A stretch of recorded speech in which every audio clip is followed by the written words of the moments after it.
मगर प्रधानमंत्री जी, इससे जुड़ा हुआ और एक सवाल है कि जब मुस्लिम कोटा की बात आई थी, मुस्लिम रिजर्वेशन की बात आई थी, तो खड़गे जी ने कहा, दो दो चिट्ठियां लिखी, आपको ओपन लेटर कर दिया कि हम ऐसे कोई बात नहीं कर रहे, इसकी बात नहीं है, कोई गुंजाइश नहीं है, आप हमारे मैनिफेस्टो को मिसरीड कर रहे हैं, ऐसी बात हुई थी। मगर अभी तो इंडिया अलायंस के नेता खुद सामने आकर खुलकर बोल रहे हैं। लालू प्रसाद यादव जी ने कहा कि पूरा मुस्लिम कोटा होना चाहिए, पूरा, यानी कि टोटल मुस्लिम रिजर्वेशन। तो इस पर क्या क्या सवाल है कि क्या क्या ये पार्टियां दूसरे लोगों के बारे में, दूसरे समुदाय के, दूसरे वर्ग के बारे में, दूसरे धर्मों के लोगों के बारे में सोचते नहीं है, या फिर कोई एक्सट्रीम अपीजमेंट हो रही है? भारत को आगे बढ़ाना है तो जिस मंत्र को लेकर के मैं चलता हूं उसका महात्म्य बहुत है। सबका साथ, सबका विश्वास, सबका विकास जी। और 14 के बाद जब मैंने काम किया तो मैंने उसमें एक और जोड़ा, सबका विश्वास। जी। और अब जब बहुत बड़े टारगेट को लेकर चल रहा हूं तो मैंने जोड़ा सबका प्रयास। जी। तो सबका साथ, सबका विकास, सबका विश्वास, सबका प्रयास, एक सकारात्मक सोच के साथ। और जब हम सबका कहते हैं तो कोई डिस्क्रिमिनेशन नहीं होना चाहिए। सरकार के किसी भी काम में जाति, संप्रदाय, लिंग, इसके आधार पर, भूभाग के आधार पर डिस्क्रिमिनेशन नहीं होना चाहिए। हमारे देश में तो ज्योग्राफिकली भी डिस्क्रिमिनेशन की आदत बन गई। कुछ इलाके तो भाई निकम्मे हैं, छोड़ो। मैंने उसी को हाथ लगाया, मैंने कहा नहीं, कोई निकम्मा नहीं है, ये मेरे एस्पिरेशनल डिस्ट्रिक्ट्स हैं। और मैंने अच्छे से अच्छे अफसरों को लगाया, अच्छे रिसोर्सेज लगाए, तो आज देश के करीब 100 डिस्ट्रिक्ट राज्यों के अन्य डिस्ट्रिक्ट की बराबरी में आने लग गए। तो उनका एक कॉन्फिडेंस बन गया है। कोई मैंने ऐसे ब्लॉक देखे थे जहाँ दवाई की दुकान नहीं थी। कोई ब्लॉक ऐसा हो सकता है जहाँ दवाई की दुकान ना हो? तो मैं इन छोटी छोटी चीज़ें करते करते करते करते उसी प्रकार से समाज का है। आप सिर्फ वोट की राजनीति के लिए करते रहोगे कि भाई मुझे मुसलमानों का आरक्षण देना है, मुसलमानों का आरक्षण देना है। अब डॉक्टर मनमोहन सिंह जी ने जिस मीटिंग में बोला था, मैं वहाँ मौजूद था। आप थे। खुद ने कहा कि पहला अधिकार माइनॉरिटी का है। जब मैंने ये कहा तो ये लोग झूठ बोलने लगे, तो मैंने एक दूसरी वीडियो ला करके रख दी जिसमें प्रेस कॉन्फ्रेंस में कह रहे हैं कि हमारे। अब देखिए, उनका ट्रैक रिकॉर्ड बोलता है। मैनिफेस्टो और ट्रैक रिकॉर्ड को साथ मिला करके देखना पड़ेगा। बिल्कुल। तो उनका ट्रैक रिकॉर्ड, उनका मैनिफेस्टो और उनके पब्लिक स्पीचेज, ये तीनों को अगर हम मिला करके देखेंगे तो फिर चित्र स्पष्ट होता है। कर्नाटका में उन्होंने रातों रात मुसलमानों को ओबीसी बना करके ओबीसी को जो आरक्षण मिलता था उसमें डाका डाल दिया।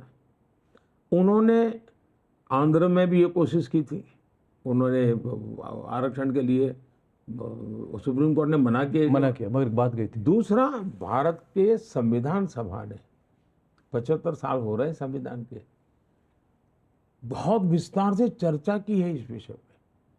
पंडित नेहरू समेत सब लोगों ने इसका घोर विरोध किया है कि हमारे देश में धर्म के आधार पर आरक्षण नहीं हो सकता है। और कांग्रेस ने कई वर्षों तक शासन चलाया, धर्म के आधार पर आरक्षण नहीं किया।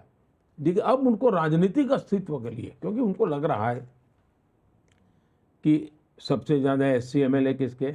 बीजेपी के। सबसे ज़्यादा एससी एमपी किसके? बीजेपी के। सबसे ज़्यादा एसटी एमएलए एमपी किसके? बीजेपी के। सबसे ज़्यादा ओबीसी एमपी एमएलए किसके? बीजेपी के। फिर मेरी गरीब कल्याण की योजना है, जो इन्होंने आज तक गरीबों को अंधेरे में रखा था, वो गरीब कल्याण की योजना गरीबों को लगा कि भाई देश का भला करने वाला एक आदमी काम कर रहा है, एक पार्टी काम कर रही है, तो उनकी जमीन खिसकने लगी। अब उनको लगता है कि रीजनल पार्टियां माइनॉरिटी के बैंक को भी खा रही ले रही हैं। हाँ। तो वो ये उनका हमला है रीजनल पार्टीज पे। कांग्रेस पार्टी प्रादेशिक पक्षों को मुस्लिम वोट बैंक के मालिक नहीं बनना देना चाहती, तो वो मुस्लिम वोट बैंक को मजबूत करने के लिए और ज़्यादा परोसना चाहती है, मुस्लिम वोट बैंक पर कब्जा करना चाहती है।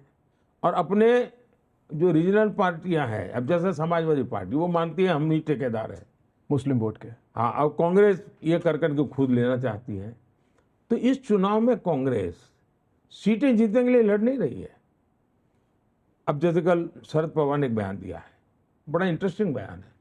बारामती के चुनाव संपन्न हुए और शरद राव ये कहे कि अब समय आ गया है कि रीजनल पार्टियों ने कांग्रेस के साथ मर्ज कर देना चाहिए, क्योंकि हमारी आइडियोलॉजी में ज़्यादा फर्क नहीं है।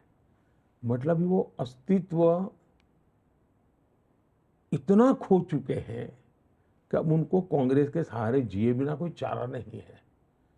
इसका मतलब हुआ कि ये जो खेल चल रहा है वो ऑपोजिशन की स्पेस को कांग्रेस सबसे ज़्यादा एक्वायर करना चाहती है, और इसलिए इनका ये, और उसमें धर्म के आधार पर आरक्षण ये सबसे खतरनाक है जी।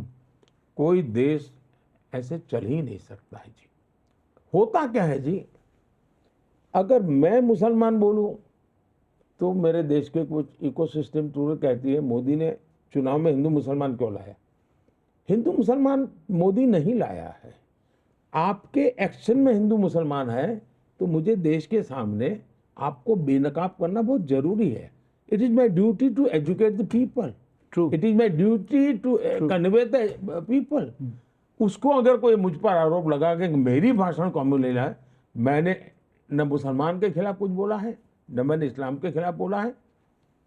मैं सेकुलरिज्म के नाम पर देश के ताने बाने को तोड़ने का जो प्रयास हो रहा है, चाहे चमड़ी के रंग पर हो, उपासना पद्धति पर हो, भाषा पर हो, ये मैं समझता हूँ कि नहीं चल सकता। और मैंने तो कल चुनौती दी है जी। तमिलनाडु के हमारे नेता बहुत उछल उछल करके तमिल की बात करते हैं, डीएमके के। उनमें अगर हिम्मत हो तो कल के कांग्रेस के इस बयान के बाद अफ्रीकन कह दिया है उनको, उन्होंने 1 मिनट भी कांग्रेस के साथ समझौता नहीं रखना चाहिए। डीएमके ने कांग्रेस के साथ समझौता तोड़ देना चाहिए।